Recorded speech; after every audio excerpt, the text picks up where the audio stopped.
Hai, kali ini kita akan belajar mengenai tema 1, subtema 1, pembelajaran 1 kelas 5.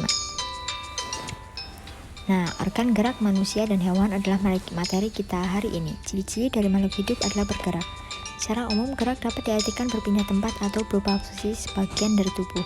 Makhluk hidup akan bergerak apabila ada rangsangan yang mengenai sebagian atau seluruh bagian tubuhnya. Gerak pada manusia dan hewan menggunakan organ gerak yang tersusun dalam sistem gerak. Organ gerak berguna untuk berjalan, berlari, melompat, meloncat, memegang, menggali, memanjat, berenang, dan lain-lain.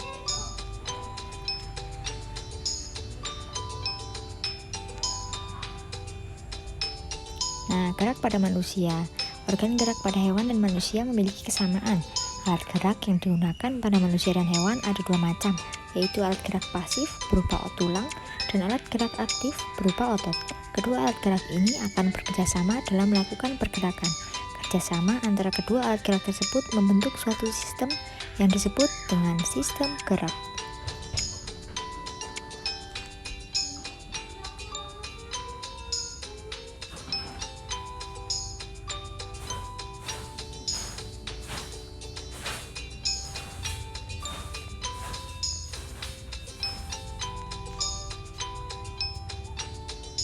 Tulang disebut alat gerak pasif karena tulang tidak dapat bergerak dengan sendiri.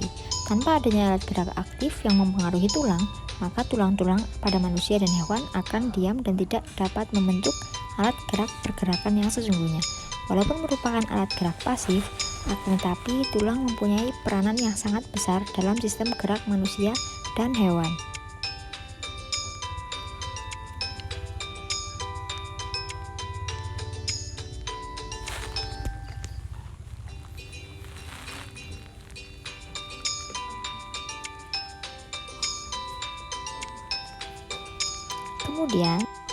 Kemudian fungsi tulang. Ada beberapa fungsi tulang. Yang pertama yaitu sebagai tempat melekatnya otot.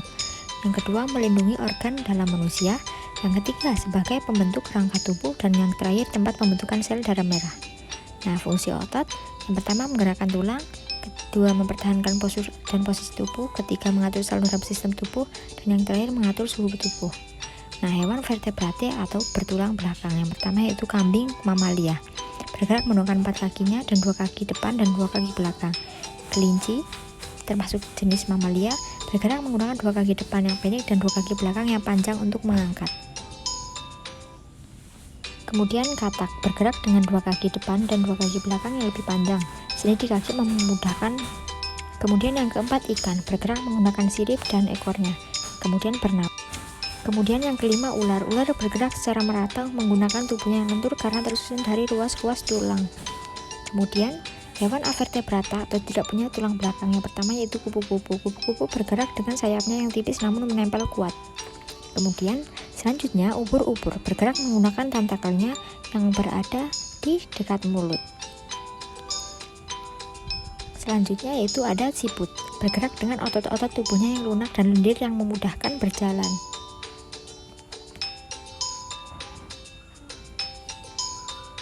Jadi kesimpulannya yang pertama, gagasan utama atau ide pokok adalah inti pembahasan suatu paragraf. Yang kedua, alat gerak manusia dan hewan adalah tulang dan otot. Sekian pembelajaran kita hari ini.